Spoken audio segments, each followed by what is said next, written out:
Hello students, welcome to my channel chemistry with UG. So আজকের ভিডিওতে আমি পড়াবো UV spectroscopy. So UV spectroscopy কি প্রথমে জেনে নিই তাহলে। What is UV spectroscopy?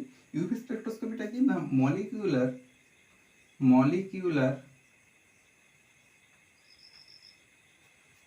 Spectroscopy spectroscopy molecular spectroscopy that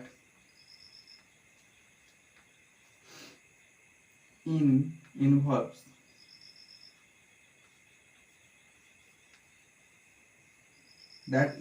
study of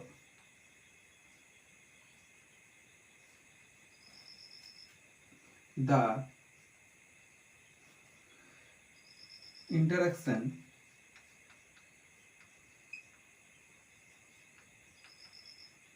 interaction of UV visible radiation with molecule.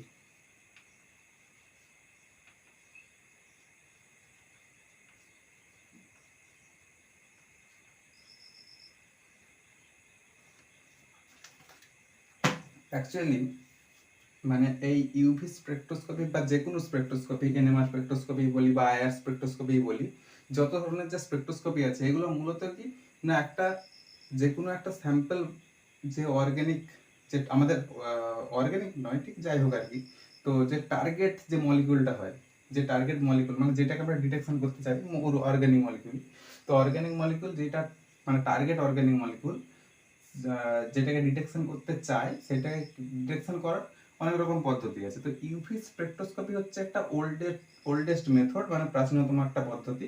তো বর্তমানে এই পদ্ধতি খুব একটা চলে না। তো মূলত আইআর স্পেকট্রোস্কোপি, এনএমআর স্পেকট্রোস্কোপি এই দুটোর ব্যবহার কিন্তু অনেক বেশি, এই ইউভি স্পেকট্রোস্কোপির থেকে অনেক বেশি। তো ইউভি স্পেকট্রোস্কোপিটা মূলত তাহলে কি না, হচ্ছে যে কোনো একটা অর্গানিক টার্গেট মলিকিউলের ডিটেকশন করা হয়, এটা তো অবশ্যই। তাহলে কি মলিকিউলার স্পেকট্রোস্কোপি, এটা একটা কি মলিকুলার স্পেকট্রোস্কোপি, যেটা কি ইনভলভ কিসে না, study of the interaction of UV visible radiation with মলিকিউলের সাথে ইউভি ভিজিবল যে রেডিয়েশন হয় তার যে ইন্টারাকশন, সেটা নিয়ে কি স্টাডি করাটাই কি না ইউভি স্পেকট্রোস্কোপি। বোঝা গেল তাহলে। এবারে আসি electronics transition. Next topic, electronics transition.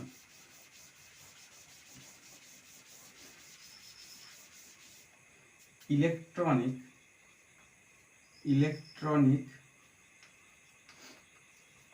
transition.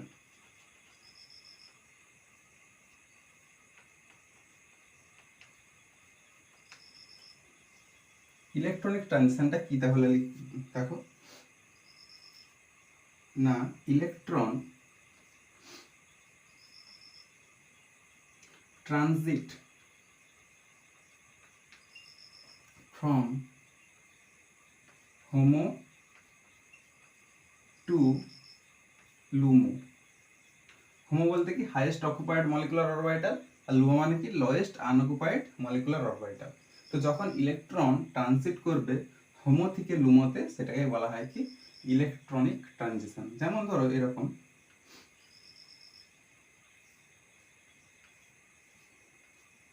Electron এখানে ছিল, ট্রানজিট করলো এইখানে, এটা ধরো হোমো ছিল মানে হাইয়েস্ট, এর নিচে আরো আছে হয়তো, তো এইটাকে হোমো ধরছি আমি। তো এটা হোমো আর এটা লুমো। এখান থেকে ট্রানজিট করলে কিরকম চিত্রটা হবে না, এরকম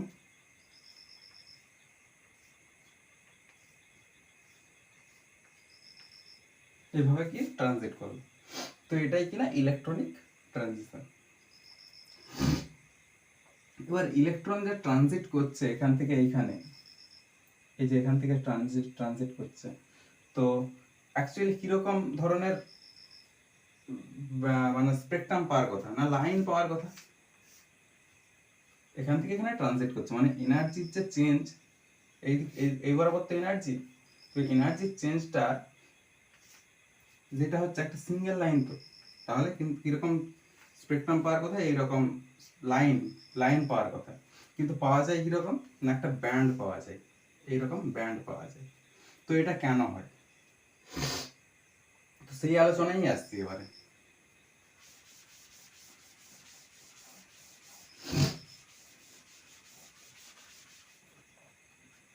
তো দেখো এই দিক বরাবর কি এনার্জি প্লট করছি, এনার্জি, তাহলে প্রথমে কি থাকে, সিগমা, পাই, নন বন্ডিং, তারপরে আবার পাই স্টার, তারপরে কি না সিগমা স্টার।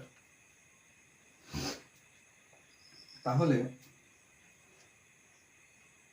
ধরো পাই থেকে পাই স্টার এটা একটা ট্রানজিশন হয়, তারপর সিগমা থেকে সিগমা স্টার এটা ট্রানজিশন হয়, তো অনেক ধরনের এরকম ট্রানজিশন হয়।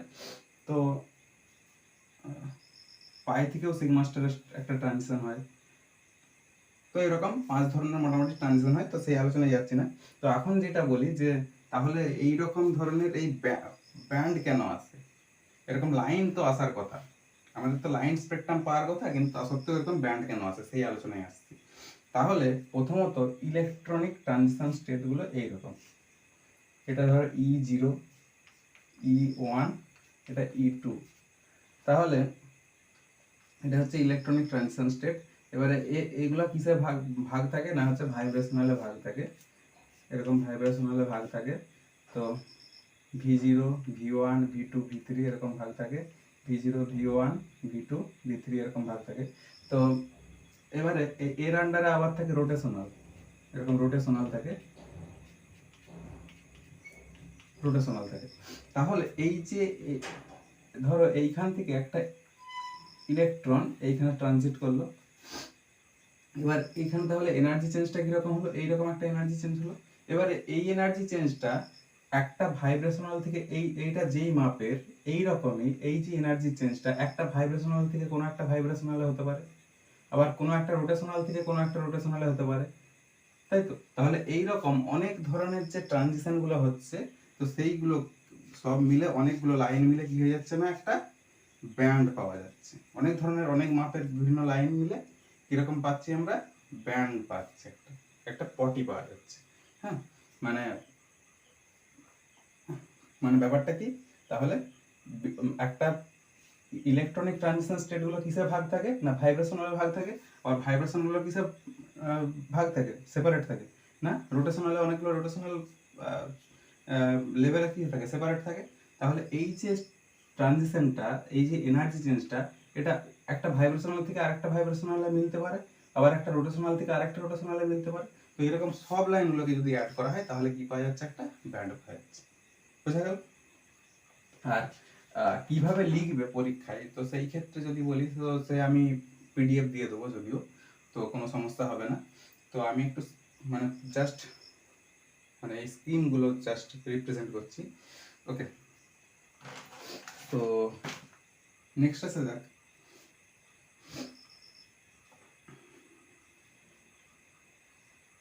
UV visible range.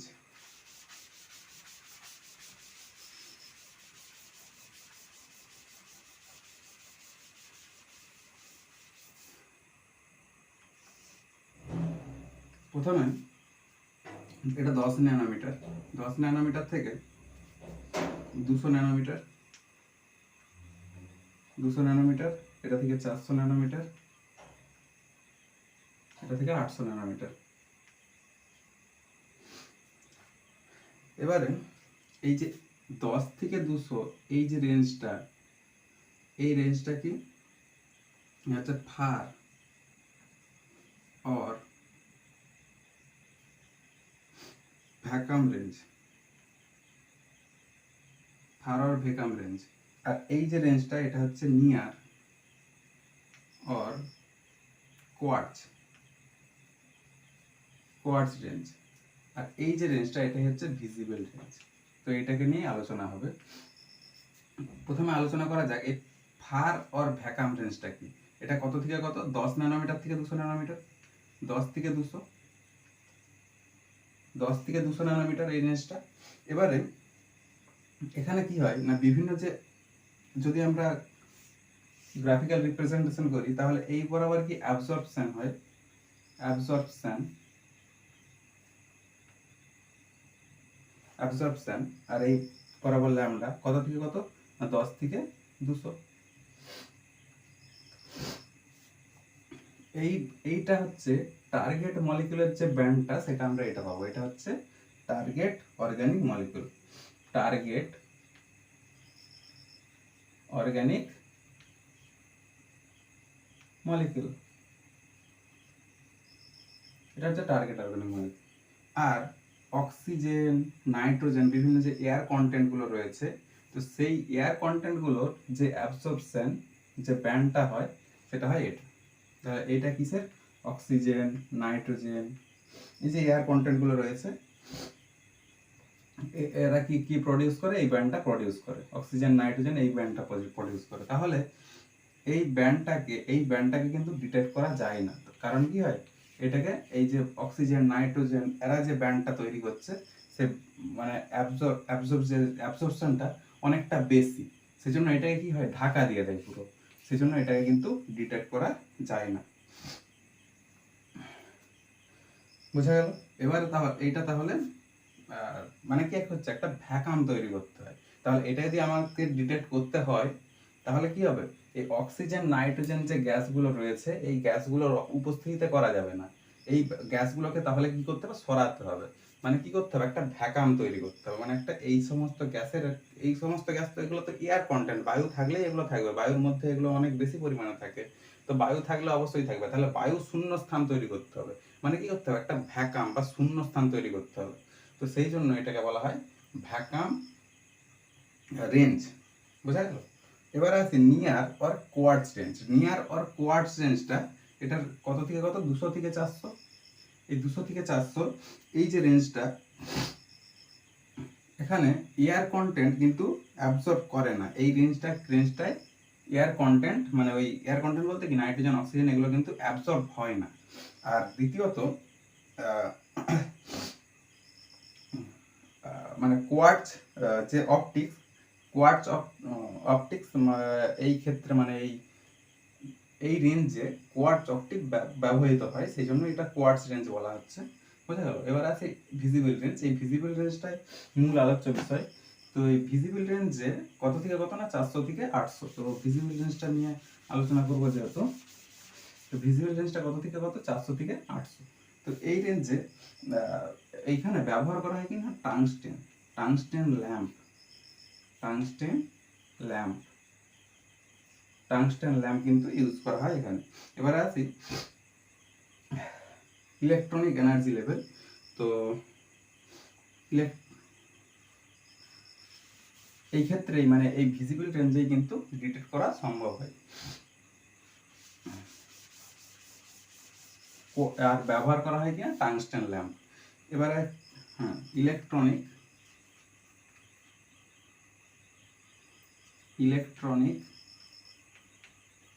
Energy level, electronic energy level, এই বরাবর এনার্জি। ওকে, এখানে সিগমা, পাই, নন বন্ডিং, পাই স্টার, সিগমা স্টার, এগুলো একটু বড় করে টানতে হয়, বড় করে টানলে বোঝানো যাবে। ঠিক আছে? তাহলে এই ক্ষেত্রে সিগমা থেকে সিগমা স্টারে একটা ট্রানজিশন হয়, পাই থেকে না, সিগমা থেকে পাই স্টারে একটা ট্রানজিশন হয়।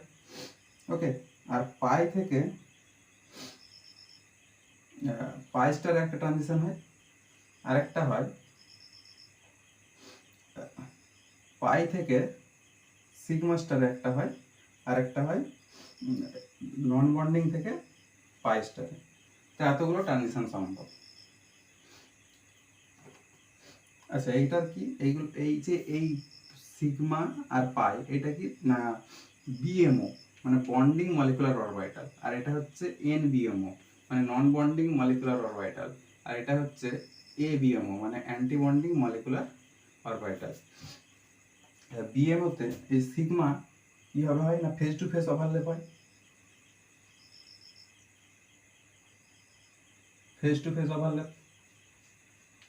আর পায়ের ক্ষেত্রে কিরকম ওভারল্যাপ হয়, এগুলো সেম ফেজে থাকে, পায়ে বন্ড হয়। আচ্ছা, নন বন্ডিং এর ক্ষেত্রে তির্যক ভাবে থাকে এরকম, কিন্তু কোনো বন্ডিং অংশগ্রহণ করে না সেই জন্য। ওকে, এগুলো তোমরা ফান্ডামেন্টালে শিখেছো, মানে ফার্স্ট সেমে যে ফান্ডামেন্টাল ছিল সেখানে তোমরা শিখেছো। এবার এই পায়েস্টারে কি হয়, পায়েস্টারে একই, কিন্তু এগুলো সব অপোজিট ফেজে থাকে, বিপরীত ফেজ থাকে, সেই জন্য ওভারল্যাপ হয় না। তো পায়ে বন্ড মানে একই দিকে থাকে না যেহেতু, তো পায়ে বন্ড ফর্মেশন হয় না। এবারে আচ্ছা, সিগমা স্টার, সিগমা স্টারটা কিরকম, এটাও কিন্তু ফেজ টু ফেজ ওভারল্যাপ হয় না, এটা এদিকে থাকে তো এটা এদিকে থাকে এরকম। ওকে, সো এবারে আসি যে ট্রানজিশনগুলো হলো, ট্রানজিশনগুলো তাহলে কি কি হলো, সিগমা থেকে সিগমা স্টার একটা হলো, এই সিগমা থেকে সিগমা স্টার, এখানে এই যে ট্রানজিশন, এখানে স্যাচুরেটেড অর্গানিক মলিকিউলগুলোকে ডিটেক্ট করা যায়। স্যাচুরেটেড, স্যাচুরেটেড বলতে যেমন CH4, মানে এক বন্ধন যুক্ত যেগুলো আর কি, স্যাচুরেটেড, স্যাচুরেটেড স্যাচুরেটেড অর্গানিক মলিকিউলগুলোকে এই রেঞ্জে, মানে এই যে ট্রানজিশনের ক্ষেত্রে ডিটেক্ট করা যায়। এবারে সিগমা থেকে পাই স্টার একটা হয়, এখানে কি করা যায়, কার্বনিল, কার্বনিল ডিটেক্ট করা যায়। তাহলে সিগমা থেকে সিগমা স্টার এক্ষেত্রে কি স্যাচুরেটেড অর্গানিক মলিকিউলগুলোকে ডিটেক্ট করা যায়, আর এই ক্ষেত্রে কার্বনিল, কার্বনিল বলতে এইটা, এখানে কি কার্বনিলে কি কি থাকে, সিগমা থাকে আর পাই থাকে। ওকে, তাহলে সিগমা থেকে পাই স্টারে যে ট্রানজিশন সেটা সম্ভব। আচ্ছা, এই তাহলে সিগমা থেকে পাই স্টার হলো। এবারে আসি, এবারে আর কি যায় না, পাই থেকে পাই স্টার, এটা মুছে দিই, পাই থেকে পাই স্টার, পাই, তো পাই থেকে পাই স্টারে যেটা, এটা কি আনস্যাচুরেটেড, আনস্যাচুরেটেড, আনস্যাচুরেটেড এবং তার সাথে কার্বনিল, কার্বনিলের ক্ষেত্রেও এই পাই থেকে পাই স্টার যে ট্রানজিশন সেটা সম্ভব। ওকে, এবারে আসি নন বন্ডিং থেকে সিগমা, সিগমা স্টার, নন বন্ডিং থেকে সিগমা স্টার, নন বন্ডিং থেকে সিগমা স্টার কি, অক্সিজেন, নাইট্রোজেন, সালফার কন্টেনিং যে অর্গানিক মলিকিউলসগুলো রয়েছে, এবং সেগুলো অবশ্যই স্যাচুরেটেড, অক্সিজেন, নাইট্রোজেন এবং সালফার কন্টেনিং স্যাচুরেটেড, স্যাচুরেটেড যে অর্গানিক কম্পাউন্ডগুলো রয়েছে, তো সেইগুলোর ক্ষেত্রে মানে এই ধরনের ট্রানজিশনের ক্ষেত্রে ওগুলোকে ডিটেক্ট করা যায়। এবারে আসি নন বন্ডিং থেকে পাই স্টার, নন বন্ডিং থেকে পাই স্টার, এই ক্ষেত্রে কি carbonyl compound, carbonyl, carbonyl detect করা যায়। তাহলে কার্বনিল কিন্তু এই নন বন্ডিং থেকে পাই স্টার, তারপরে পাই থেকে পাই স্টার, তারপরে সিগমা থেকে পাই স্টার সব ক্ষেত্রে কিন্তু ডিটেক্ট করা যায়। কারণ কার্বনিলে কি আছে, সিগমাও আছে আর পাইও আছে, তো সিগমা থেকে পাই স্টার সম্ভব, পাই সম্ভব, পাই স্টারও সম্ভব, আর পাই থেকে পাই স্টারও আবার সম্ভব, আবার হচ্ছে নন বন্ডিং থেকে পাই স্টারও কিন্তু পসিবল।